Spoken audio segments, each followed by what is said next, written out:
you for coming on. Why did you lose? So look, this was always going to be a really tough battle. It was disappointing, but actually we didn't lose. We didn't. No, I'm sorry, I don't know what you don't understand. Gain it. You did lose. I don't know what you don't understand, Amanda. You lost.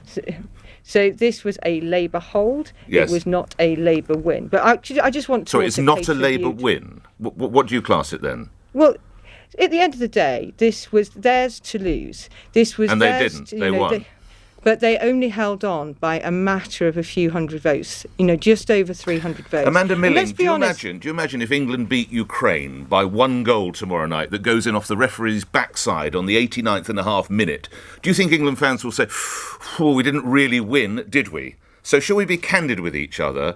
There's a problem for the Conservative Party, and just having your leader and Prime Minister arrive, eat an ice cream and walk along the prom and talk about the vaccination programme doesn't cut it any longer, does it, Amanda Milling?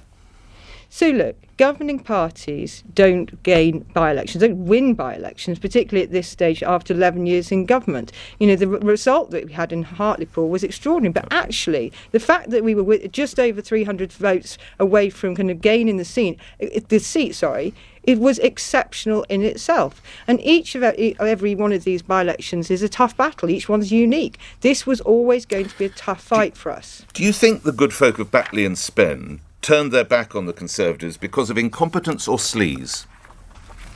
So look, there was a whole host of different issues that came up on the doorstep. What we ran was a positive campaign on the issues that really mattered to the voters. We were out on the doorstep day in, day out, trying to make the case. And let's not forget, this has been a Labour seat for nearly a quarter of a century. It was always going to be incredibly tough in order to gain this seat. But why did you send the Prime Minister up there to canvass if you didn't think you had a realistic chance of winning? Look, the Prime Minister... It's the end of the demolition of the Red Wall, isn't it, Amanda Milling? This is one by-election. We were very, very close to gaining it from Labour. Actually, Labour have got a lot of answers to questions to answer.